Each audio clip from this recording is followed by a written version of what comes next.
August of 1986, Betty Wolsifer, a 32-year-old housewife and mother, was strangled and murdered by an assailant who had broken into her home.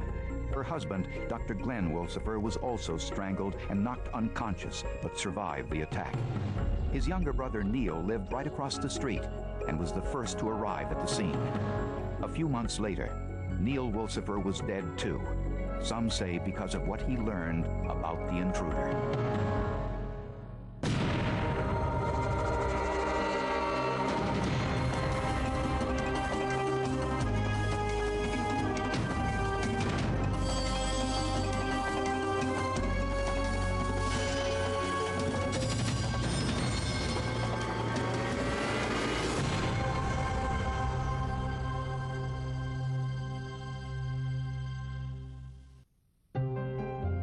Glenn and Betty Wolsifer had been married for 9 years.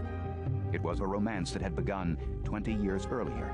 The family, both on Betty's side and on Glenn's side, came from very well-established, influential families within the community, very well liked by all of the community. Betty and Glenn were childhood sweethearts. They went through high school together.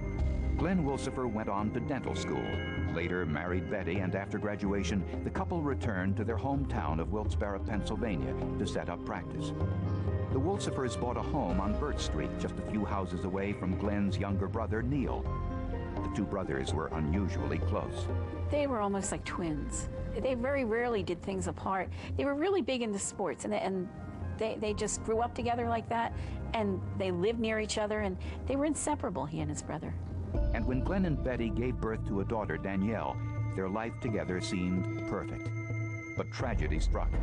On Saturday morning, August 30th, 1986, just after dawn, Glenn Wolsifer called his younger brother Neil, telling him that an intruder had broken into his home. Neil ran across the street to Glenn's home, and when he saw that Glenn had been assaulted, Neil phoned police.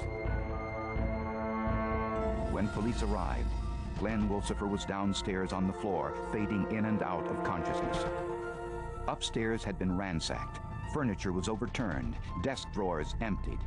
One of the officers then went upstairs, found his daughter was still sleeping in her bedroom, 5-year-old, and then went into the Wolsifer's bedroom and found Betty laying on the floor, and she was dead at that time. Later, when Glenn regained consciousness, he phoned his brother. No, it's me.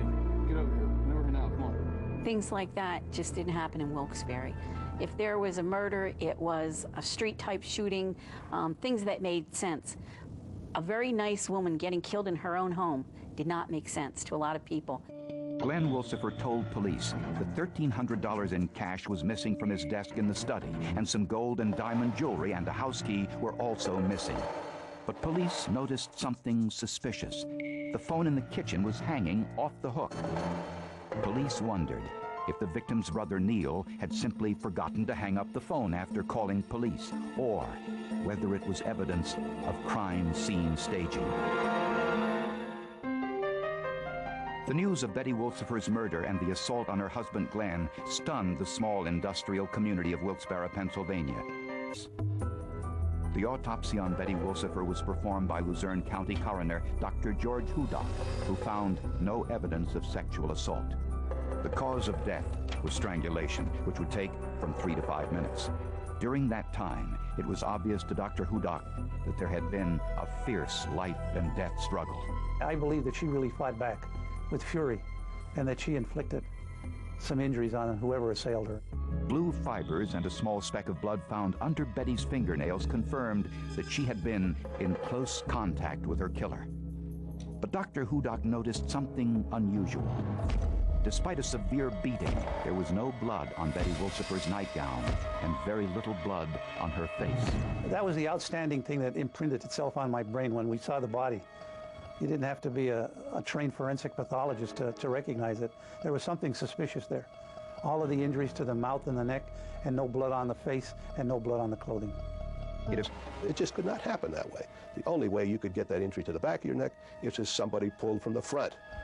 Friends told investigators that Glenn often wore a gold chain around his neck.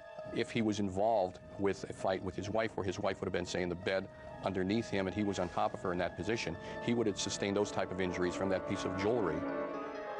That type of force would have damaged the splenius capitis muscles, two long muscles which support the head, the same injury emergency room doctors diagnosed in Glenn Wilsifer after his wife's murder.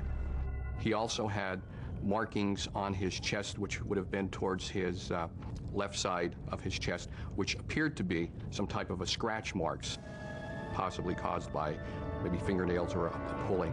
When investigators dug a little deeper into Glenn Wilsifer's dental practice, they discovered his relationship with his dental assistant was more personal than business. The two had been carrying on an affair for 5 years. She told investigators that she expected Glenn to leave his wife for her. But she realized that wouldn't happen when she discovered that Glenn was carrying on another affair with an aerobics instructor in town. From motel receipts, police learned that Glenn would sometimes have trysts with both women on the same day before going home to his wife. Here was a man who not only had an affair and cheated on his wife, but here was a man who had an affair and cheated on his girlfriend at the same time. And police wanted to know why Glenn's younger brother Neil failed to go upstairs to check on his brother's wife and child while he waited for the police to arrive. While on his way to the district attorney's office to answer that very question, Neil made a decision that would change the course of the investigation.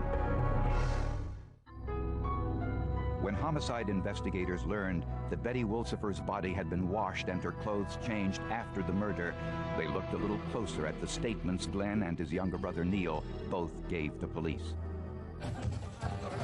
On the night of the murder, Glenn Wilsifer said he was out with friends at a local nightclub and drove home around 2:30. He said that he went right to bed and slept until dawn when he heard the intruder and went downstairs to investigate. But the police video taken on the morning of the murder shows that Glenn Wilsifer's car in the driveway was not covered with dew, yet his wife's car was. To help sort out the discrepancy, police called in a forensic meteorologist, Dr. Joseph Sobel, who studied the weather patterns on the night of the murder. Dew does not fall. It is not precipitation like rain or snow that forms in the clouds and falls down through the atmosphere and hits and wets the ground. Dew is moisture, it's condensation that actually forms on the object we're talking about, whether it be a blade of grass or a rooftop or a car top or any object that happens to be outside during that time. The temperature on the afternoon of the murder was 70 degrees, so the dew point temperature, the point when water in the air becomes cold enough to change from a gas to a liquid, producing dew, would have occurred when the temperature reached 50 degrees. We know the night was clear. Surface weather observations showed us that. We know it was very cool, so that the temperature Phone was off the hook hanging from the wall unit. Police were also suspicious of Neil's behavior. He admitted that he did not go upstairs to check on Glenn's wife and 5-year-old daughter Danielle before police arrived. Neil didn't go upstairs to check on Betty or Danielle, and neither did Glenn, which I thought was very strange because most people, the first reaction would be to check on their loved ones. Neil Wilsifer denied any involvement in the crime, but when asked to take a lie detector test, he refused. A lot of people think that Neil knew everything, that when he came in the house, that Glenn told him what happened and said, "You have to help me. We have to concoct a story." There's people that even think that Neil may have been the one to knock Glenn on the head. Then there's the other school that think that Neil suspected, and he just kept putting 2 and 2 together and things that Glenn may have said to him, and just the very thought was too much for him to bear. Neil was asked to report to the district attorney's office for an interview. It went past the time and he was supposed to arrive, and Gary Sworn left the room, and he came back in, and he says, Neil Wilsifer's dead. And I was shocked. So we found out where the accident occurred, or the incident occurred, so we went up and took a look at the scene, and it was gruesome. He passed the courthouse. He drove about another 5 miles, and that his car swerved in front of a dump truck, and he was killed instantly. Investigators could find no skid marks. It appeared that Neil Wilsifer intentionally turned in front of an oncoming truck. The coroner ruled the death a suicide.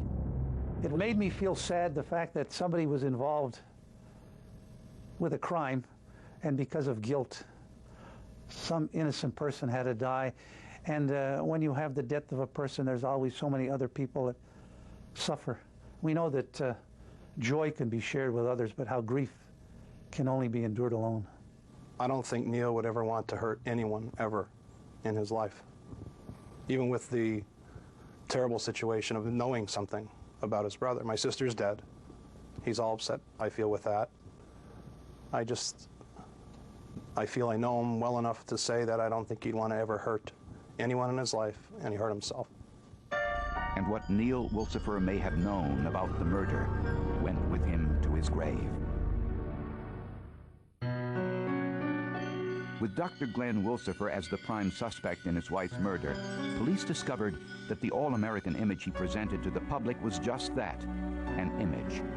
Before her death, Betty Wilsifer told friends that she knew all about her husband's affairs with the aerobics instructor and his dental assistant, and that she had had enough. We found out from some of Betty's girlfriends that she was very annoyed with some of these things that were happening, very annoyed with him going out at nights and not coming in until all hours of the morning. And some of the girlfriends even made comments to her, well, maybe you should confront him, maybe you should ask him what's going on. To see if there was any evidence of a physical confrontation between Glenn and his wife, FBI analyst Doug Dietrich analyzed the debris under Betty Wilsifer's fingernails. There he found a number of blue cotton denim fibers. Using microspectrophotometry, Dietrich analyzed the spectrum of color in the dye of those fibers and concluded that the dye was consistent with the dye used in the denim shirt and jeans that Glenn Wilsifer was seen wearing at the nightclub just hours before his wife's murder. Finally, Dietrich analyzed several head hairs on the bedspread next to Betty Wilsifer's body. The hairs had been forcibly removed and were compared to hair samples from Glenn Wilsifer.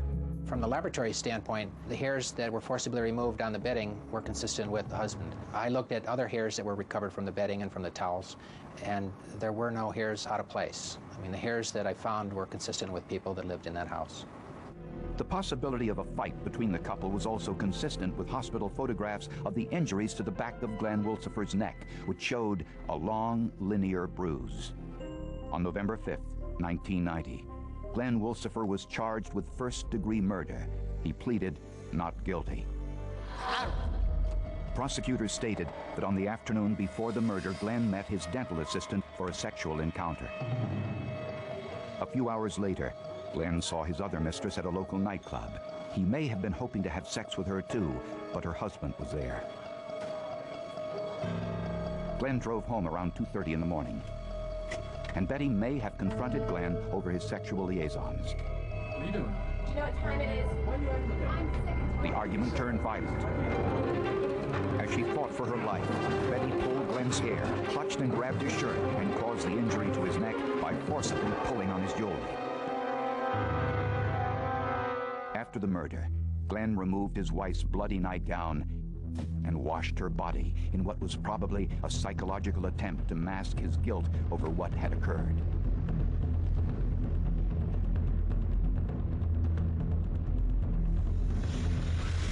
Prosecutors believe that Glenn used his car to dispose of the bloody clothing, which evaporated the dew. When he returned, he staged the crime scene by placing the ladder up to the back of his house, but he made a mistake and propped it up backwards. He also removed the window screen and ransacked some of the rooms. Prosecutors do not know whether the blow to the back of Glenn's head was self-inflicted or whether his brother Neil assisted.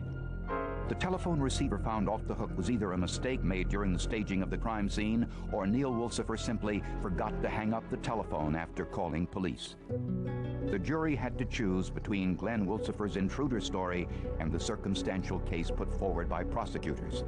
And amid the discrepancies in Glenn Wilsifer's story, one fact stood out. After an alleged life-and-death struggle with an intruder, neither Glenn or his brother Neil ever went upstairs to check on Betty Wilsifer or 5-year-old Danielle before the police arrived. The fact that the evidence that was presented, where one said, 3 may keep a secret if 2 of them are dead. That might have been true in this case had it not been for the role of science. And when I go out to talk to people about forensic meteorology, I always talk about this case, and I go through the whole scenario and the setup, and And then I asked people, okay, so where's the weather connection? You know, where does weather become involved? And usually all I get is a set of blank stares. So to think about that and to tie it in and then to go get expert corroboration, I think was really a very, very good piece of police and detective work.